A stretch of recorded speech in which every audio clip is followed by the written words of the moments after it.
मध्य प्रदेश की आर्थिक राजधानी कहे जाने वाले शहर इंदौर में हनी ट्रैप के मामले का खुलासा होते ही राजनीतिक गलियारों में हलचल मच गई थी। दरअसल इंदौर के पलासिया थाना क्षेत्र में नगर निगम के द्वारा पुलिस को शिकायत की गई थी कि 3 करोड़ रुपए के लिए ब्लैकमेल कर सोशल मीडिया पर वीडियो वायरल करने की धमकी दी जा रही थी।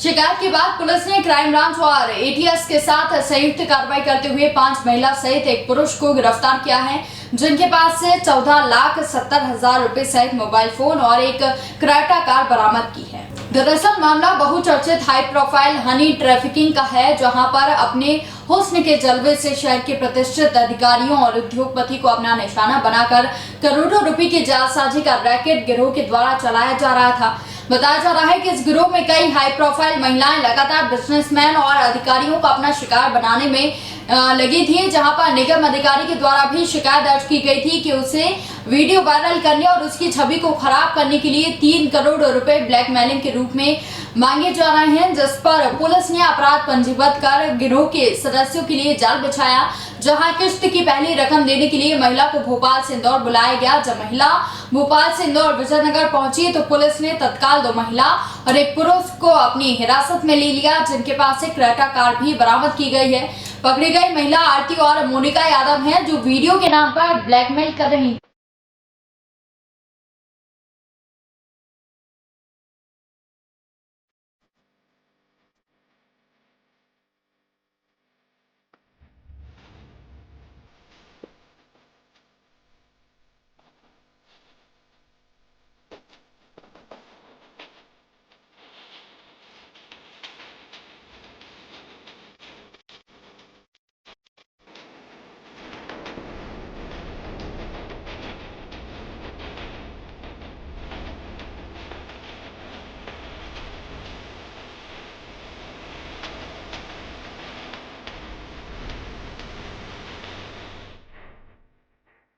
बंगला है, वहां से हनी ट्रैप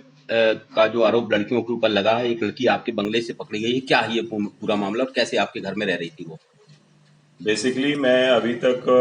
पिछले महीने तक मैं वहीं निवास करता था और मेरे बच्चे का सिलेक्शन हो जाने के कारण वो बाहर जा रहा है, इसलिए हमने वो मकान छोड़कर और हमने किराए पे देने के लिए एक ब्रोकर से संपर्क किया था। रावत एक वहाँ पे ब्रोकर है जो रिवेरा टाउनशिप के मकान किराए पे दिलाता है, और उस ब्रोकर के माध्यम से एक जैन परिवार वो लेके आया था और बोला कि हमें एक जैन परिवार है जो किराए पे मकान लेना चाहता है और जो विगत 4-5 साल से रिवेरा टाउन में निवासरत है, वो यहीं रह रहे हैं। और उस पर विश्वास करते हुए हमने वो मकान इसी 1 तारीख से उसको रेंट आउट किया है और उसका एग्रीमेंट वगैरह हमने किया। कांग्रेस लगातार आरोप लगा रही है कि बीजेपी के कई नेता शामिल इसमें। मैं तो कह रहा हूँ जिस स्तर पे जिस उनको जो भी उनकी एजेंसी हो, जहाँ पे भी उनको जांच करानी हो, जिस तरह से जांच करानी हो, मैं सबके लिए तैयार हूँ, मैं निर्दोष हूँ, उसमें मुझे कुछ ज्यादा बोलना नहीं। मैंने तो रेंट आउट किया था, अब उसमें कौन क्या है उसके बारे में मुझे जानकारी नहीं थी, ना मैं उसके पृष्ठभूमि जानता। मैं तो ब्रोकर पे विश्वास करते हुए मैंने रेंट आउट कर दिया। को इंदौर पुलिस को एक शिकायत प्राप्त हुई थी, जिसमें एक सरकारी अधिकारी ने ये रिपोर्ट किया था कि एक आरती दयाल नाम की महिला है जो अपने अन्य साथियों के साथ में इनको किसी वीडियो के संबंध में उनको ब्लैकमेल कर रही है और उसने एक बहुत बड़ी राशि उनसे मांग की है, लगभग जो 3 करोड़ रुपए की राशि है। इसको लेकर के इस पूरे मामले को थाना पलासिया और क्राइम की टीम को इसमें वर्कआउट करने के लिए दिया गया था और एफआईआर इसमें दर्ज की गई थी, क्योंकि इसमें प्रिलिमिनरी कुछ ऐसे उनसे फोन कॉल की बातचीत और ऐसे तथ्य सामने आए थे जिससे उनकी शिकायत की पुष्टि हो रही थी। और इसमें थाना पलासिया में अपराध क्रमांक 405/19, 419, 420, 384, 506, 120B और 34 आईपीसी के तहत प्रकरण पंजीबद्ध किया गया था। जो इसमें जानकारी उनके द्वारा उक्त महिला और उसके साथियों के बारे में उपलब्ध कराई गई थी, उसके आधार पर इसमें आगे प्रकरण को इन्वेस्टिगेशन में लिया गया और इस महिला को पकड़ने के लिए इसमें उसको पहली किस्त देने के लिए इनसे आवेदक के माध्यम से बुलवाया गया और ये एक क्रेटा कार में भोपाल से इंदौर पहुंची और पहली किस्त 50 लाख रुपए देने की तय हुई थी। इसके साथ में एक मोनिका नाम की दूसरी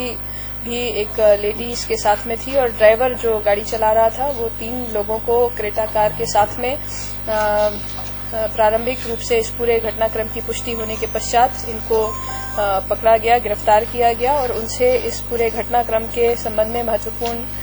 जानकारियां इनसे संकलित की गई। पुलिस ने इस मामले में दोनों से पूछताछ की गई तो कई बड़े खुलासे हुए, जिनमें कई नाम सामने आए हैं, जिसमें एक युवती बरखा, श्वेता जैन सहित कई अन्य युवतियों के नाम भी सामने आए हैं जो हाई प्रोफाइल उद्योगपति और अधिकारियों को अपना निशाना बनाती थी और करोड़ों रुपए के लिए ब्लैकमेल करती थी। जिसके बाद क्राइम ब्रांच और एटीएस की टीम ने भोपाल में दबिश देकर एक पूर्व मंत्री के बंगले से इन तीनों युवतियों को गिरफ्तार कर सुबह 5 बजे इंदौर लेकर पहुंची, जिससे पूछताछ में कई बड़े खुलासे होने की उम्मीद है। वहीं पकड़ी गई महिलाओं से श्वेता से कुल 14,17,000 रुपए भी बरामद किए गए। भोपाल की कुछ अन्य महिलाओं के भी नाम इस पूरे घटनाक्रम से जुड़े हुए सामने आए, जिसमें भोपाल पुलिस की सहायता से पूछताछ के लिए इसमें 3 अन्य महिलाओं को हिरासत में लिया गया और उनके नाम श्वेता जैन पति विजय जैन, श्वेता जैन पति स्वप्निल जैन और बरखा सोनी पति अमित सोनी, इन तीनों को भी पूछताछ की परिधि में लाया गया है और पूछताछ के उपरांत इनको गिरफ्तार किया गया है। इसमें उक्त प्रकरण में अभी तक 6 लोगों की गिरफ्तारियां हुई हैं और इनसे इनके लैपटॉप, मोबाइल फोन्स और साथ ही इस प्रकरण से जुड़े हुए जो अहम साक्ष्य हैं उनके बारे में पूछताछ के लिए, उनकी बरामदगी के लिए उनको पुलिस रिमांड के लिए कोर्ट में प्रोड्यूस किया जा रहा है। फरियादी का नाम क्या है और किस तरह से वीडियो कौन होंगे? फरियादी हरभजन सिंह नगर निगम में कार्यरत हैं, उनके द्वारा एफआईआर कराई गई थी और उनका ये कहना था कि उनको किसी प्रिटेक्स्ट से इन महिलाओं ने बातचीत के लिए यहाँ एक होटल में बुलाया और उनको धोखे में रखते हुए कुछ इस तरीके से फोटो वीडियो लिए गए जो आगे चल करके जिसको उजागर करने की धमकी दी गई और उनसे एक बड़ी धनराशि मांगी जा रही है। वहीं हनी ट्रैप मामले का खुलासा होने के बाद राजनीतिक गलियारों में हलचल मच गई है। बताया जा रहा है कि गिरोह में शामिल बरखा भटनागर कांग्रेस की आईटी सेल प्रभारी भोपाल में पदस्थ है, जिसको लेकर बयानबाजी का दौर शुरू हो गया है। वहीं गृह मंत्री बाला बच्चन का कहना है कि आरोपियों को कड़ी से कड़ी सजा दी जाएगी, चाहे वो किसी भी पार्टी का हो, उसे बख्शा नहीं जाएगा। कांग्रेस से जुड़े लोगों पर भी अगर वो कानून तोड़कर कुछ गलत करते हैं तो कार्रवाई की जाएगी। फिलहाल कानून अपना कार्य कर रहा है। नहीं, देखिए अधिकृत जानकारी भी आ जाएगी। मैं आपको बताना चाहता हूं, आप लोगों के माध्यम से मैं हमारी जो पुलिसिंग ने जो कार्रवाई की है, हमारी टीम को भी मैं बधाई और शुभकामना देना चाहता हूं। बाकी समय आने पर सब सारी चीज़ें सबका खुलासा हो जाएगा। अभी कार्रवाई चल रही है, बड़ी कार्रवाई है और इस कार्रवाई से मैं आप लोगों को ये बताना चाहता हूं कि कोई भी बच नहीं पाएगा। जिस तरह से जो मामला जो हनी ट्रैप का जो आया है कि जो षड्यंत्रकारी जो षड्यंत्र रचते थे और बड़े बड़े लोगों को जो शिकार करते थे, वो षड्यंत्र का जो शिकार बनाते थे, चाहे वो इंदौर, भोपाल या मध्य प्रदेश के अन्य कहीं जगह का भी कहीं मामला हो। मैं आपको बताना चाहता हूं कि चाहे जो जितने भी बड़े जो इसमें लोग हों, कोई भी हमारी इस कार्रवाई से बच नहीं पाएंगे। और इस तरह के षड्यंत्र या मध्य प्रदेश में जो कोई भी अगर कोई कानून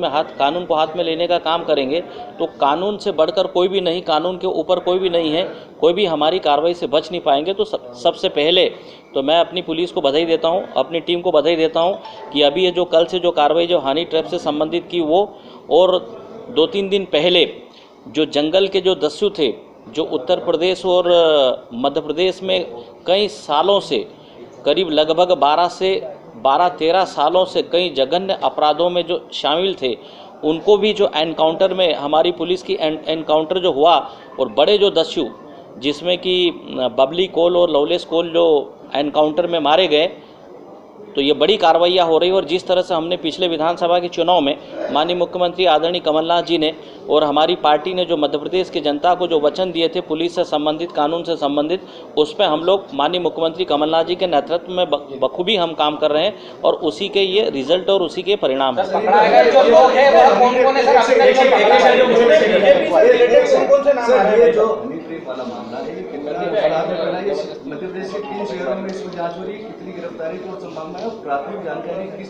देखिए, इसकी एफआईआर तो इंदौर में हुई है, ठीक है, इंदौर के थाने में हुई है और जहाँ तक मेरी जो जानकारी में है कि वो पलासिया थाने पर हुई है। तो इंदौर और भोपाल की दोनों टीमें, हमारी पुलिस की टीमें इसमें जो काम कर रही है, कार्रवाई स्टार्ट हुई है, इसको हो जाने दीजिए, कार्रवाई को अपना काम करने दीजिए, टीम को अपना काम कर दीजिए। मैंने स्टार्टिंग में आप लोगों को ये बात बोली है कि कोई कितना बड़ा भी व्यक्ति हो, अधिकारी हो, पॉलिटिशियन हो, जो भी हो, कोई भी इसमें बच नहीं पाएंगे, कोई भी छूट नहीं